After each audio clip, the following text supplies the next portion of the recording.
I'm Keith Stelpster. I'm the youngest of the four of us.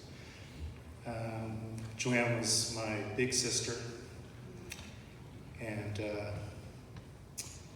forgive me if I lose my composure a little bit through this short note I've written about her.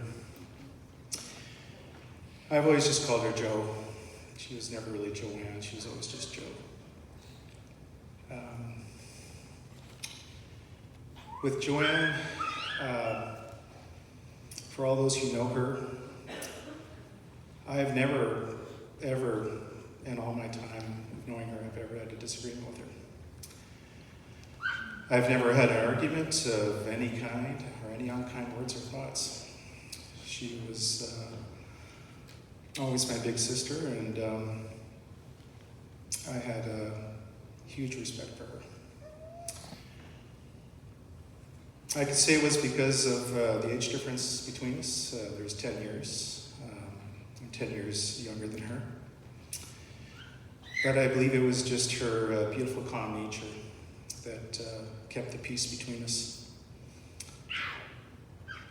She and my mom shared this beautiful virtue of thankfulness. I always believe that it was a person who's thankful is a wealthy person. And Joanne was a very rich person. She looked at every part of her life with great appreciation. Growing up with 3 older siblings was a pretty good thing for me. Having the 4 of us who really knew what it was to appreciate and love each other, I discovered was not a normal thing. This is something I would learn that as I moved on with my own life and saw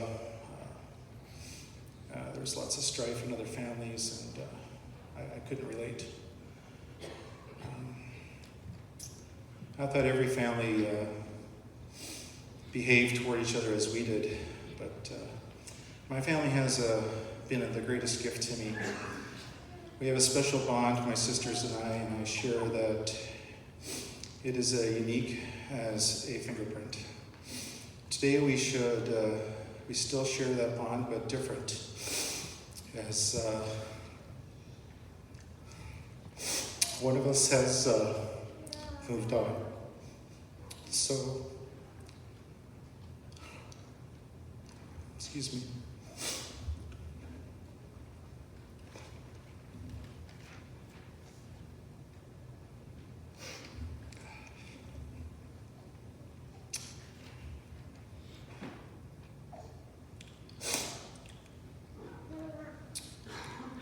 Joanne has left us, and with her she's taken a big part of me, but she'll always be a part of me.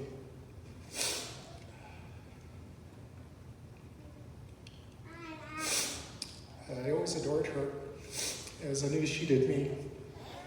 Growing up, Joanne was adventurous. And I envied that. I wanted to be adventurous too. She went to Europe, and I remember my mom had such a concern for losing her passport, so she made this huge, deep pocket in her travel pants so she wouldn't lose her stuff. But I remember missing her because she was gone a long time. And I remember she was the one who would watch me at my swimming lessons.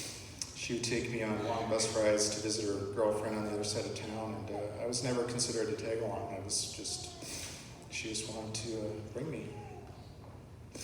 She'd give me some of her time between studying at university.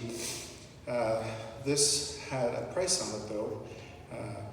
You want to spend 5 minutes with me, you got to go to the kitchen and make me a sandwich, or run to the store and get me a bag of salt vinegar chips. But she was always very generous with her time, and she gave it whenever she could. My memories of her at home don't run too deep, as we are 10 years apart, and when I was in my early teens, she made her way for Edmonton. I would write to her, sharing what was happening in my formative years growing up, until finally I was of an age where I could go visit her and John and the kids. She was always there for me. I always was confident that if I called her, I knew she'd pick up. And we would never run out of things to say. It was always till next time. For the past several years, I would always call her on my car phone between work and going home. It was about a 20-minute car ride, but we'd still find ourselves sitting, I'd be sitting in my driveway talking another 20 minutes, waiting to get into the house. She would share about her ice skating and her book clubs and her church and her family and what her family was doing and what her kids were doing and anything else that was new in her life. And she was very excited about new opportunities that she was always discovering. Joanne lived a very big life. And my job would often take me to Edmonton. She would always drive to the airport and meet me. We'd have coffee or lunch. Sometimes she'd bring one of my nephews. It always gave me comfort knowing that she was in just the next province over, and it wasn't too far to go for a visit. She loved to bake. Joanne always had macaroons or some kind of chocolate creation sitting on her counter, and her home was her castle. I always loved to visit her there and eat whatever she had cooked up. Some of my favorite memories of her were recent.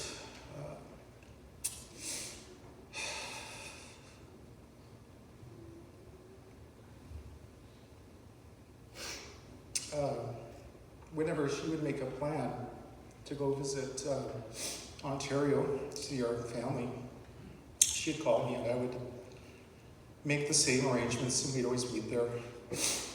And we walked every day and talked, and one day she decided she was going to show me how Mom allowed her to walk to school by herself at 5 years old.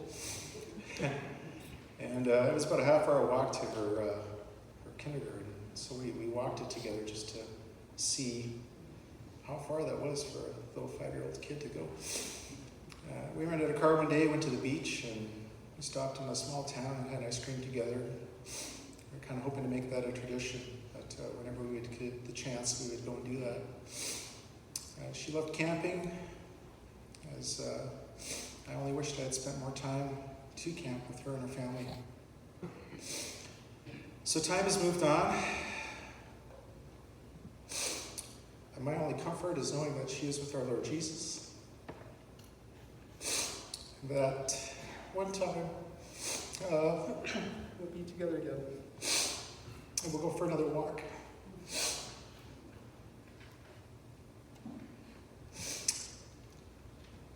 I'm amazingly blessed to have had a sister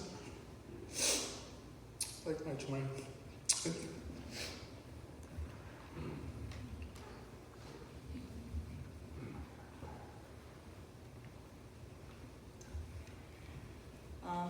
I'd like to share a few words about Joanne. Sisters are very special. They're the people that understand you best, as they come from the same path. Joanne was not only my sister, but she was also my mentor, confidant, and my dearest friend. Every phone call or visit, I was learning something from Joanne, whether it was a new recipe, a book recommendation, or some much needed advice. She was an avid reader from an early age. Jo even got to name our family dog Togo, because that was taken from an Nancy Drew book, where she read the whole series. Joanne was also very good at sewing, home economics. When I graduated from grade 8, I needed a graduation dress. So Joanne said, I'll make it. And she made me a beautiful long yellow dress with white lace. She also enjoyed cooking and introduced our family to pasta and something called Hungarian goulash. Joanne loved sports. In high school, she was the president of the Girls Athletic Association. She played on many school teams like basketball, volleyball, and tennis. She was also known for breaking a window or two around the house. You hooting kids come by this honestly. Joanne was also, I remember her, she was studying all the time behind a closed bedroom door. And like Keith, I too like to chat with Joanne, but if we wanted that time with her, a price came with it, and that was usually I had to bring in a small bowl of salt and vinegar chips with ginger ale or a sandwich, and then we could spend 5 minutes with her before getting kicked out again. Joanne also worked very hard to pay for university. One summer she worked in a factory on an assembly line at Northern Telecom, making telephones. If it wasn't for Jo, I wouldn't know most of you here today. She talked me into going out to Edmonton in 1980, also my very first plane ride. Joanne told me so much about Edmonton, and she's right. It's an amazing place, and I had an amazing experience. It's no wonder she wanted to stay. But over the years, and especially more recently, we spent countless hours on the phone. We discuss our book clubs, Bible study books, recipes, children and grandchildren, volunteer work, holidays, and more.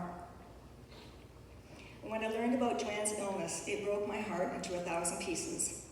But I know that she did not suffer without hope. Joanne never complained because she says, then I know more than God. And that even in all this, that God's name is to be glorified. Again, I have so much to learn from Jo. I'd just like to end with the verse that we chose. Trust in the Lord with all your heart, and lean not on your own understanding. In all your ways acknowledge Him, and He will make your path straight. I also have a little piece to read. It came from a very good friend of Joanne named Shannon McGee. Some of you may remember Shannon. She sent this to us, and Shannon says, although it is hard to say goodbye to someone we all loved so much, it is comforting to know that Joanne Hootsing's life can be truly celebrated. I met Jo in 1976 when we both had summer jobs at the London Free Press. We became fast friends with so much in common. We were both enrolled in the same program at Western University. In 1980, I followed Joanne to Edmonton and we became roommates. That was the beginning of a long, fruitful, fun-filled, chat-filled, adventure-filled, sister-in-heart friendship. As you all know, Joanne had a kind and generous spirit. She introduced me to the CRC Church. Her friends became my friends. Her family are like my family to me. I will cherish our special bond forever, and although our lives took off in different directions, all it took was a phone call, and it was as though we were still sitting in the hall outside our bedrooms with our roommates, Marjorie and Helen, talking about our lives and chatting for hours, only as best friends can. Joanne, I am blessed to have had you as my friend. I will love you and miss you forever.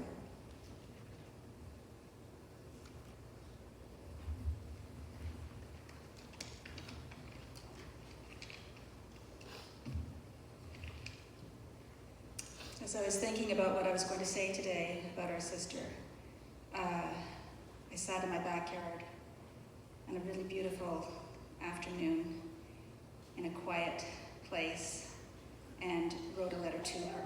So this is my letter to her. Dear Joanne, we have spent a lifetime together and a lifetime apart. We grew up together in London on Duluth Crescent, where we shared a bedroom, shared clothes, often without her permission. You were my playmate with all your creative games. We made mazes in the snow. You taught me clapping games at the city pool, and you always looked out for me. You were involved in all kinds of sports, and you loved to sew and embroider. You made fabulous chocolate macaroons, as we all remember those. Your favorite lunch was tomato soup and a grilled cheese sandwich, and you loved to read. You had a large collection of the Nancy Drew series and other books. And you always enjoyed a walk to the Argyle Mall Library, where you introduced me to Henry Higgins and Ramona Quimby. You went off to university and spent hours behind that closed door studying. I watched you with awe and admiration as you graduated with your secretarial sciences degree, and then did a bit of traveling in Europe, and then you moved on to Alberta. When you moved, I missed you terribly. You and I were very, very different, but I leaned on you for your wisdom, your advice, your quiet, thoughtful reasoning, and you always reassured me that I'd be all right. You saw me through job loss, boyfriend issues, babies with fevers, and many, many more of life's challenges. We would talk on the phone and we wrote letters, and I have dozens of your letters, tracking your life in Alberta, talking about your friends and meeting John, and then the marriage and the arrival of each baby, and all the wonderful events and celebrations that followed. Snail mail turned into email, and I saved all of those as well. They are a compilation of our correspondence, our stories. When I heard about the cancer, this shocking news would not sink in. I would wake up thinking it was all a bad dream. But you took the lead on how I was to react and behave. You showed me in your quiet, gentle way, your strength, determination, and acceptance. You would say, well, why not me? Gratitude and faith only grew stronger as you experienced grace upon grace of the loving support of your family, your friends, your medical team, and your church community. Showing up for Sunday service was what got you through the week. And God heard your prayers and made your situation touch so many lives. And you know, we could be angry and bitter and say how unfair all this is, but we also know that the rain falls just as much on the good as the bad, and cancer doesn't care. But your faith did not waver that God does care, and we found great comfort in that, and your declaration and desire to go home, to be with the Lord. I already missed the phone calls and the emails. I find great comfort in the fond memories, and my sadness is lessened in knowing where you are. I love you. See you later. And I want to close with a verse as well. Isaiah 41, verse 10. So do not fear, for I am with you. Do not be dismayed, for I am your God. I will strengthen and help you. I will uphold you with my righteous right hand. Thank you.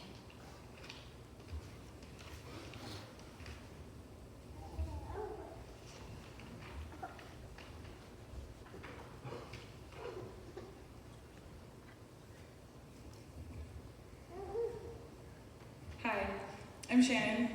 I'm the oldest and the favorite in the family. So I'm going to speak just kidding. Of course, everyone knew Mom loved to read. We have such great memories of Mom snuggling up with us in bed and reading to us before bed each night.